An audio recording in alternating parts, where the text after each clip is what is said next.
1977년 도쿄 긴자의 밤거리입니다. 소니 워크맨이 세계를 지배하던 황금기였죠.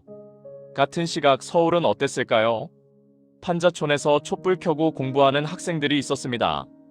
그해 한국 수출액 100억 달러, 일본은 800억 달러였어요. 8배 차이 계란으로 바위. 치기 같은 싸움이었습니다. 2025년 1월 15일 역사가 완전히 뒤집혔습니다. 한국 7,180억 달러, 일본 7,045억 달러. 135억 달러 차이로 한국이 일본을 완전히 추월했습니다. 우리 돈으로 19조 원입니다. 48년간의 추격 끝에 우리가 이겼어요. 계란이 바위를 깬 겁니다. 그런데 더 놀라운 사실이 있습니다. 일본은 이 싸움에서 엄청난 무기를 하나 가지고 있었어요.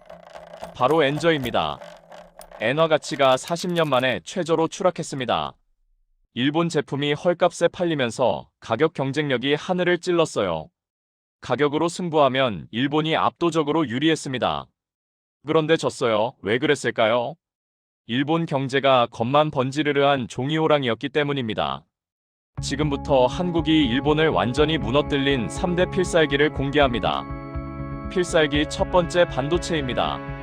이야기는 2019년으로 거슬러 올라갑니다. 그해 7월 일본이 폭탄을 터뜨렸어요. 한국 반도체 핵심 소재 3가지 수출을 전면 금지했습니다. 포토레지스트, 불화수소, 플루오린, 폴리이미드, 이 3가지였죠. 일본은 이 소재 시장의 90%를 독점하고 있었습니다. 한국 반도체 산업의 숨통을 끊으려 한 겁니다. 삼성과 SK 주가가 폭락했어요. 공장 가동률이 40%로 떨어졌습니다.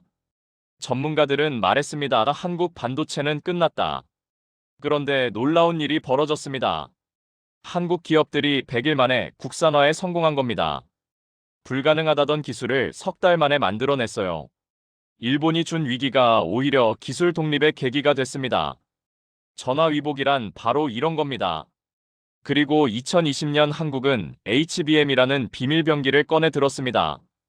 HBM 고대역폭 메모리, AI가 학습할 때 반드시 필요한 핵심 부품입니다. 챗GPT가 똑똑해지려면 이 칩이 있어야 합니다. 삼성과 SK하이닉스가 이 시장을 완전히 장악했어요. 전 세계 점유율 90% 독점입니다. 일본 점유율은 0%입니다. 0입니다. 아예 만들 기술이 없어요. 엔비디아, AMD, 테슬라 모두 한국 칩을 씁니다. 일본 기업은 이 공급망에서 완전히 배제됐습니다. 2024년 HBM 시장 규모 300억 달러, 2027년엔 800억 달러로 폭발합니다. 이 황금 시장을 한국이 독식하는 겁니다. 일본 반도체 기업들은 적자에 허덕이고 있어요. 2019년 일본이 쏜 화살이 부메랑이 되어 자기 머리에 꽂힌 겁니다. 필살기 두 번째, 전기차입니다. 2015년 현대차는 운명을 건 도박을 했습니다. 전기차에 10조 원을 쏟아붓겠다고 선언했어요. 같은 시각 도요타 아키오 회장은 웃고 있었습니다. 전기차는 시기상조다, 하이브리드면 충분하다고 말했죠. 이 장면 어디서 많이 본 것 같지 않나요? 2007년 노키아 CEO가 똑같은 실수를 했습니다. 터치스크린 스마트폰? 누가 쓰겠어요? 키패드면 충분합니다. 3년 후 노키아는 파산했고 아이폰이 세상을 지배했습니다. 도요타는 똑같은 길을 걷고 있었던 겁니다. 2024년 결과가 나왔습니다. 현대차 전기차 판매 60만 대. 도요타는 겨우 10만 대를 팔았습니다. 테슬라 다음으로 전 세계에서 전기차를 많이 파는 회사가 현대차입니다. 도요타는 10위권 밖입니다. 아예 순위에도 없어요. 현대차의 비밀병기는 EGMP 플랫폼입니다. 18분 충전으로 400km를 달립니다. 도요타는 1시간 걸려요. V2L 기능으로 차가 발전소가 됩니다. 캠핑장에서 전자레인지를 돌릴 수 있어요. 도요타 전기차는 이런 기능이 하나도 없습니다. 보수적으로 가다가 시장을 통째로 잃어버린 겁니다. 일본 특유의 완벽주의가 발목을 잡았어요. 필살기 세 번째, 조선입니다. LNG 운반선 액화천 연가스를 나르는 초대형 배입니다. 영하 163도를 견뎌야 합니다. 금속이 얼어부러지는 온도예요. 이 배를 만들 수 있는 나라가 전 세계에 딱 3곳뿐입니다. 한국, 중국, 일본. 그런데 격차가 어마어마합니다. 2024년 전 세계 LNG선 수주 한국이 70%를 싹쓸이했습니다. 일본 점유율은 5%, 중국한테도 밀렸습니다. 한국 조선 3사가 바다를 완전히 지배합니다. 한화오션, HD, 현대중공업, 삼성중공업이 그 주인공입니다. 여기 놀라운 이야기가 하나 더 있습니다. 2022년 중국산 LNG선이 바다 한가운데서 멈춰 섰습니다. 영하 163도를 견디지 못해 탱크가 갈라진 겁니다. 500억 원짜리 배가 폐선이 됐어요. 그 배는 지금도 바다에 떠 있습니다. 한국산 배는 30년간 단 한 번도 사고가 없었습니다. 기술은 베낄 수 있어도 노하우는 훔칠 수 없다는 진리입니다. 자, 이제 핵심 질문입니다. 엔저라는 무기를 든 일본이 왜 졌을까요? 이유는 간단합니다. 일본이 디지털 혁명에서 뒤처졌기 때문입니다. 2024년에도 일본 관공서는 플로피 디스크를 씁니다. 3.5인치 디스켓. 젊은 세대는 이게 뭔지도 모릅니다. 공문서에 도장을 찍습니다. 팩스로 보냅니다. 한국이 카카오톡으로 결제할 때 일본은 우편을 기다렸습니다. 일본 대기업 임원 평균 연령 60세, 한국은 50세입니다. 10년 차이가 디지털 감각의 결정적 차이를 만들었습니다. 소니가 워크맨으로 세계를 지배할 때 삼성은 뭘 했을까요?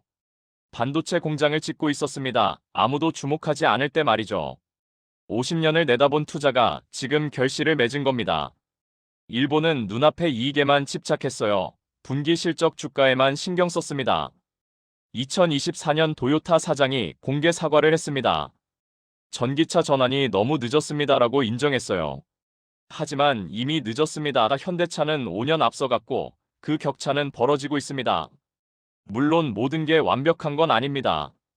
중소기업들은 엔저 때문에 어려움을 겪고 있어요. 일본에서 부품 수입하는 업체들 원가가 30% 올랐습니다. 하지만 이건 일시적입니다. 정부가 대책을 내놓고 있어요. 환율 변동 보험 지원, 부품 국산화에 1조 원 투자합니다. 3년 안에 핵심 부품을 자급할 수 있습니다. 트럼프 관세도 위협입니다. 20% 관세가 현실화되면 타격이 큽니다. 하지만 우리에게는 무기가 있습니다. 기술 경쟁력입니다. HBM 없인 AI를 못 만듭니다. 미국도 우리가 필요합니다.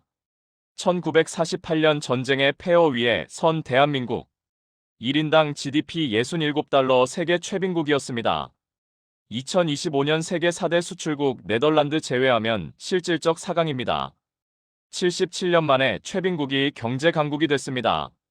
이건 기적이 아닙니다. 땀의 결과입니다. 1세대가 만든 기적, 2세대가 지킨 성과입니다.